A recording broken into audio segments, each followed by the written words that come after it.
Hello friends, welcome once again in Sundar sir classes. आज जो हम पोइम ले रहे हैं वो एक बहुत ही बेहतरीन पोइम जो है मानी जाती है। वो पोइम है अ थिंग ऑफ ब्यूटी। और ये जो पोइम है इसके जो पोइट हैं एक रोमांटिक पोइट माने जाते हैं अपनी रचनाओं में वो, और जिनका नाम है जॉन कीट्स, जो कि इंग्लैंड के पोइट थे। इनका जो बर्थ था वो 1795 में इनका बर्थ हुआ था। और बदकिस्मती से एक बहुत ही टैलेंटेड पोइट जो है केवल 25 ईयर्स की एज में ही वो एक्सपायर हो गए। बीमारी की वजह से उनका देहांत हो गया, उनकी मृत्यु हो गई। और ये मानिए कि अगर वो लंबे समय तक अगर वो ज़िंदा रहते तो बहुत ही अच्छा साहित्य हमें पढ़ने को मिलता। एक रोमांटिक जो एक इंग्लिश पोइट्री के अंदर एक रोमांटिज्म का एक दौर चला था, जिसके जो प्रसिद्ध जो पोइट्स के अंदर से विलियम वर्ड्सवर्थ भी, जो कि मेरे एक फेवरेट पोइट हैं, वो भी इसी रोमांटिज्म के ही पोइट माने जाते हैं। तो उसी के अंदर ही इनको भी शामिल किया जाता है, जॉन कीट्स को भी। बेसिकली जॉन कीट्स को ओड राइटर्स माना जाता है, लेकिन इन्होंने जो ये पोइम है हमारी ए थिंग ऑफ ब्यूटी, वास्तव में जो है जॉन कीट ने एक रोमांटिक जो रोमांस जो है, इसको एक पोइटिक रोमांस बोलते हैं। एंडीमियन इनकी एक बहुत बड़ी काव्य रचना है, साहित्यिक काव्य रचना है, एक बहुत बड़ी एक जिसे कि एक पोइटिक रोमांस बोलते हैं। 1818 के अंदर उन्होंने इसे लिखा था, यानी अपनी डेथ के केवल 2-3 वर्ष पहले। और उसी पोइम जो ये एंडेमियन है, इसी पोइम जो है, इसी जो एपिक है ये इसका, इसी की शुरुआत जो है वो इसी लाइन से होती है, very beginning of this poem. इसका अगर मैं सेंट्रल अगर बताना चाहूँ थीम इसका, तो सेंट्रल थीम इसका सिर्फ यही होता है कि beautiful thing is always a source of happiness, a source of happiness. कि वो एक जो एक खूबसूरत चीज़ होती है वो हमेशा ही हमें खुशियाँ प्रदान करती है, वो खुशियों का स्रोत होती है। तो लीजिए स्टूडेंट्स, ये कुछ मैंने आपको पोइम और पोइट के बारे में बता दिया। अब हम इसको जो है एक्सप्लेन करते हैं पूरी पोइम को। ये पोइम जो है 24 लाइन्स इस पोइम की हैं, और ये मैंने बता दिया आपको कि जैसे कि एंडेमियन जो इसकी एक काव्य रचना है उसी का एक भाग है ये। तो वर्ड टू वर्ड लीजिए। फर्स्ट स्टैंजे, जो फर्स्ट हमारा जो स्टैंजा है, इसमें पोइट क्या कहता है? A thing of beauty is a joy for ever, it's loveliness increases, it will never pass into nothingness, but will keep a bower quiet for us and asleep, full of sweet dreams and health and quiet breathing। ये जो first stanza है हमारा, इस स्टेंजे में जो poet कहता है वो क्या कहता है इसमें? एक thing of beauty is Joy for ever. कवि कहता है कि जो एक खूबसूरत जो चीज़ होती है वो खूबसूरत चीज़ हमेशा आपको खुशियां ही प्रदान करती है। It's loveliness increases, it will never and in nothingness. It's loveliness कहते हैं इसकी जो खूबसूरती होती है, यानी खूबसूरत चीज़ की जो खूबसूरती होती है वो समय के साथ साथ बढ़ती जाती है, वो कभी समाप्त नहीं होती। नथिंगनेस का मतलब है कभी उसका अंत नहीं होता। जो खूबसूरत चीज़ होती है वो समय के साथ खूबसूरती उसकी बढ़ती जाती है, उसका कभी अंत नहीं होता। But will keep a Bower quiet for us. Bower का मतलब यहाँ पर आता है एक शेडी ट्रीज, यानी कि पेड़ों का झुंड जो होता है उसके नीचे का जो ठंडे स्थान होता है या पेड़ों का झुंड होता है उसको हम एक बॉवर बोलते हैं। Bower quiet for us and A sleep.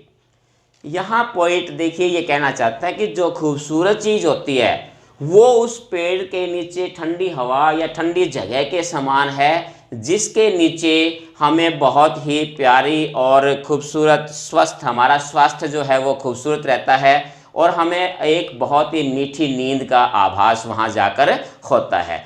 तो जैसे गर्मी में थका हुआ इंसान अगर एक अच्छी ठंडी सी, अगर गर्मी के मौसम में कोई पेड़ है, उसकी गहरी छाया है, तो वहाँ जाने के बाद आदमी को एकदम से थकान, उसकी जो है ऐसा लगता है जैसे थकान ख़त्म हो गई और उसे नींद आ जाती है उस ठंडी छाया में। तो यहाँ पोइट उसी चीज़ का वर्णन करता है, कहता है ये जो खूबसूरत चीज़ें हैं ये उसी पेड़ के समान हैं जहाँ इंसान जो है मीठी नींद का अनुभव करता है, जिसका स्वास्थ्य जो है वो हमेशा ही बढ़िया और अच्छा रहता है। अब इसके अंदर जो इसके मुख्य मुख्य जो वर्ड मीनिंग्स है, डिफ़िकल्ट वर्ड्स है, ये आपके सामने मैंने जो है वो लिख दिए हैं, आप इसका मीनिंग जो है वो देख सकते हैं। अब बात आती है इसमें कुछ पोइटिक डिवाइसेस की। तो पोइटिक डिवाइसेस इसमें जो है वैसे तो अगर देखा जाए तो इसने मेटाफर का भी यूज़, इसने पोइट जो है थिंक ऑफ ब्यूटी को एज ए मेटाफर यूज़ करता है वो, और एलिट्रेशन के भी इसमें एग्जाम्पल काफ़ी आपके मिल जाते हैं। अब हम लेते हैं दूसरा स्टेंजा हमारा, कि दूसरे स्टेंजे में पोइट क्या कहता है। Therefore on every morrow, morrow क्या मतलब क्या, नेक्स्ट डे, मॉर्निंग कह सकते हो आप, we are reading a flowery band to bind us to the earth, spite of despondence, of the inhuman dearth, of noble natures, of the gloomy days, of all the unhealthy and over-darkened ways, made for our searching, yes, in spite of all, some shape of beauty moves away the pall from our dark spirits।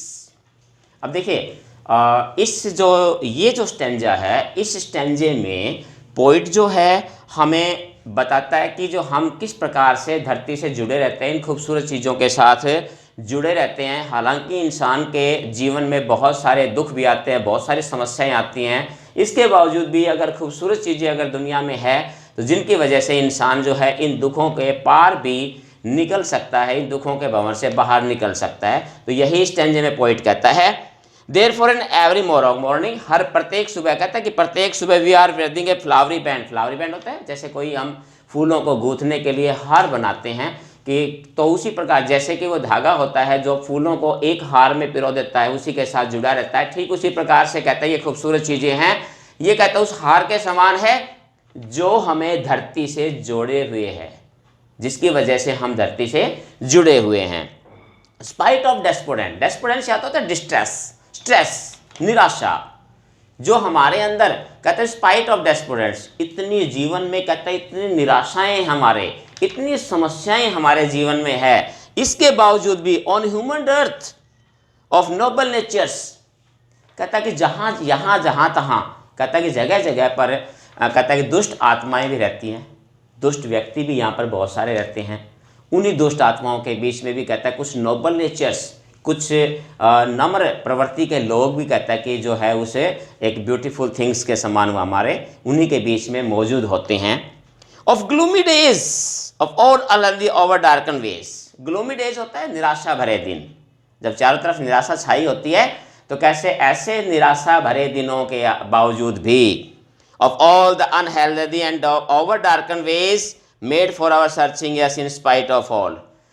अब poet यहाँ पर कहता है कि जीवन में बहुत सी दुष्ट आत्माएं भी, कहता है कि हमें टकराती हैं, चारों तरफ कहता है निराशा का वातावरण भी फैला हुआ होता है, हमारे पास जो हमारे दिन कई बार बहुत ही ज़्यादा निराशा भरे होते हैं। कहता है इन सब के बावजूद भी अगर हमारे पास खूबसूरत चीज़ें हैं, कहता है इस प्रकृति ने जो खूबसूरत चीज़ें हमें दी है, ये खूबसूरत चीज़ें क्या काम करती हैं, some shape of beauty moves away the pall from, pall का मतलब क्या होता है, कवर, ढकी हुई किसी चीज़ से, डार्क स्पिरिट्स, डार्क स्पिरिट का मतलब हमारे यहाँ है कि हमारी आत्मा पर पड़े हुए जो है दुखों के पर्दे हैं, या अर्थात हमारे जीवन के अंदर जो कठिनाइयाँ आती हैं, इन कठिनाइयों के लिए यूज़ किया गया है डार्क स्पिरिट्स के लिए Paul.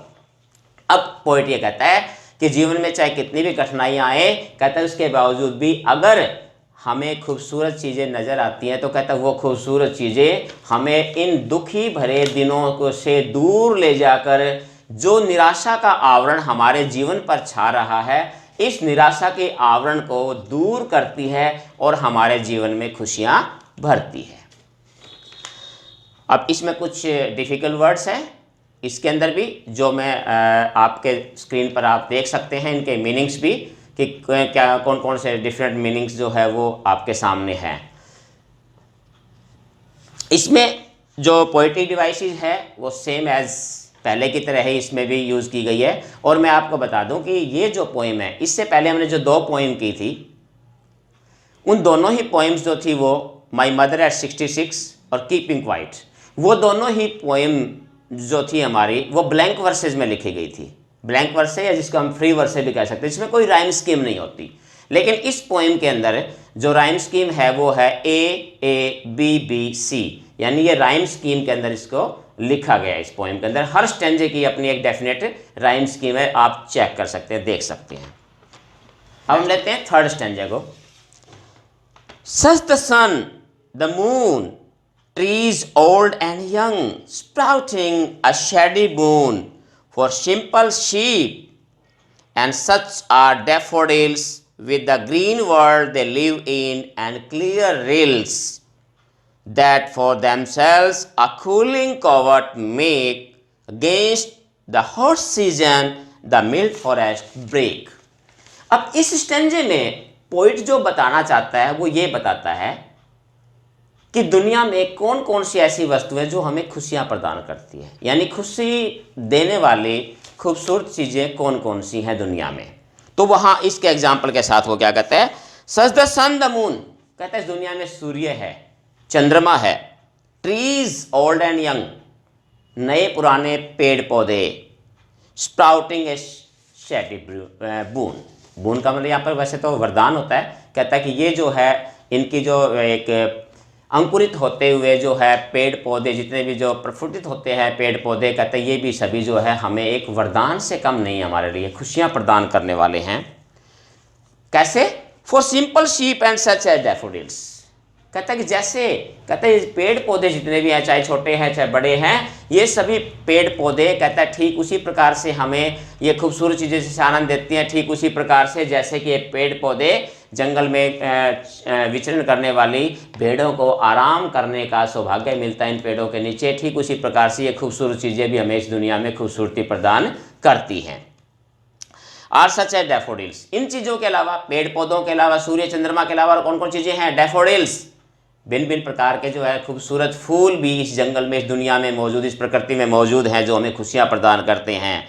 With the green world they live in and the clear rills, हरी भरी प्रकृति की गोद, और क्लियर रिल्स, रिल्स का मतलब छोटी छोटी सरिताएं होती हैं, छोटे छोटे नदी नाले होते हैं जो पहाड़ी क्षेत्रों में या जंगलों में बहते हैं, और कहता है कि छोटे छोटे साफ़ सुथरे पानी के साथ, ताज़ा पानी के छोटे छोटे नदियाँ जो है जो पहाड़ों से निकलती हुई हैं, that themselves a cooling covert make, जो हमें शीतलता प्रदान करती है।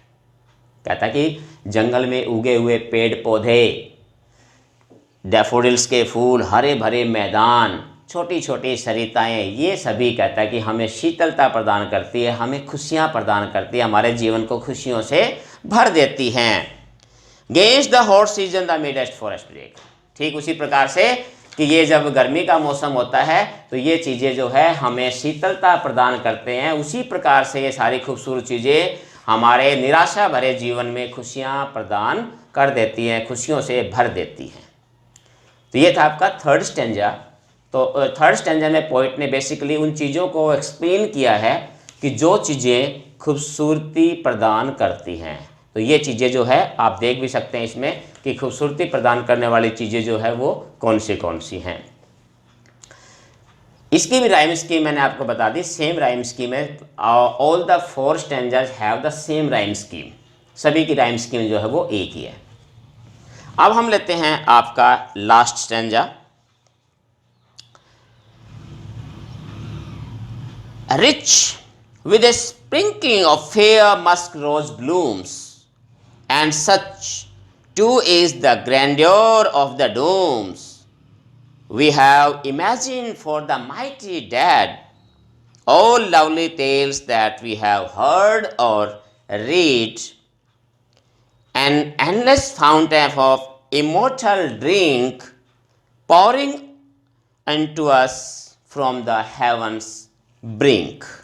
अब देखिए आखिरी स्टेंजे में जो पोइट हमें बताता है इस पोइम के माध्यम से, वो ये बताता है कि खूबसूरती जो प्रदान करती है वो चीज़ें हमने इससे पहले स्टेंजे के अंदर भी यही बात बताई है, इस स्टेंजे के अंदर भी पोइट यही बात बताने जा रहा है कि rich with sprinkling of fair musk rose, कहता है कि ये प्रकृति खुशबूदार गुलाब के फूलों से भरी हुई है जो हमें महक प्रदान कर रहे हैं। And such too is grandeur of the doom, grandeur का मतलब यहां पर हो जाता है बहुत ही महत्वपूर्ण लोग कह सकते हैं हम, जो हमारे माइटी डेड लोग जैसे जो बहुत ही महत्वपूर्ण लोग थे उनके लिए प्रयोग किया गया है, जो समाज में जिनका बहुत ही एक उच्च स्थान था, ऐसे लोगों के लिए प्रयोग किया गया है। ये कहता है और such too is grandeur of the dooms, dooms का मतलब वैसे बताया कि डूम का मतलब होता है कोई भी ऐसा दिन जिसको एक फ्रेज भी आती है डूम्स डे, यानी कि ऐसा दिन जिस दिन प्रलय होनी है, तो ऐसा निराशा भरे दिन के लिए प्रयोग किया गया है यहाँ पर। Grandeur of the dooms we have imagine for the mighty dead, कहता है कि हम जो हमारे पूर्वज जो महान लोग थे जिन्होंने अपनी महानता के दम पर अपना नाम कमाया और इन्होंने अपनी मानवता के लिए अपना जीवन बलिदान कर दिया, कहता है उनकी जो कहानियां लिखी गई हैं, जिनको हम सुनते हैं या जिनकी कहानियां हम पढ़ते हैं, किनकी, उन महान लोगों की जिन्होंने अपने कार्यों से अपना नाम रोशन किया और अपना बलिदान किया, ऐसे महान लोगों की कहानियां भी हमें खुशियां प्रदान करती है। वो भी एक सोर्स ऑफ हैप्पीनेस है। इन लोगों की कहानी, इन महान लोगों की जो बलिदान की कहानियां हैं, कहता है ये कहानियां भी हमें खुशियां प्रदान करती हैं। All lovely tale we have heard or read, a endless fountain of immortal drink pouring into us from the heavens। एक लास्ट की जो दो लाइनें हैं इनको थोड़ा सा ध्यान से करना इसमें। अब ये पोइट ये कहता है इन दो लाइनों के माध्यम से कि ये जितनी भी जो सारी खूबसूरत चीज़ें हैं जो इस प्रकृति ने हमें प्रदान की है, ये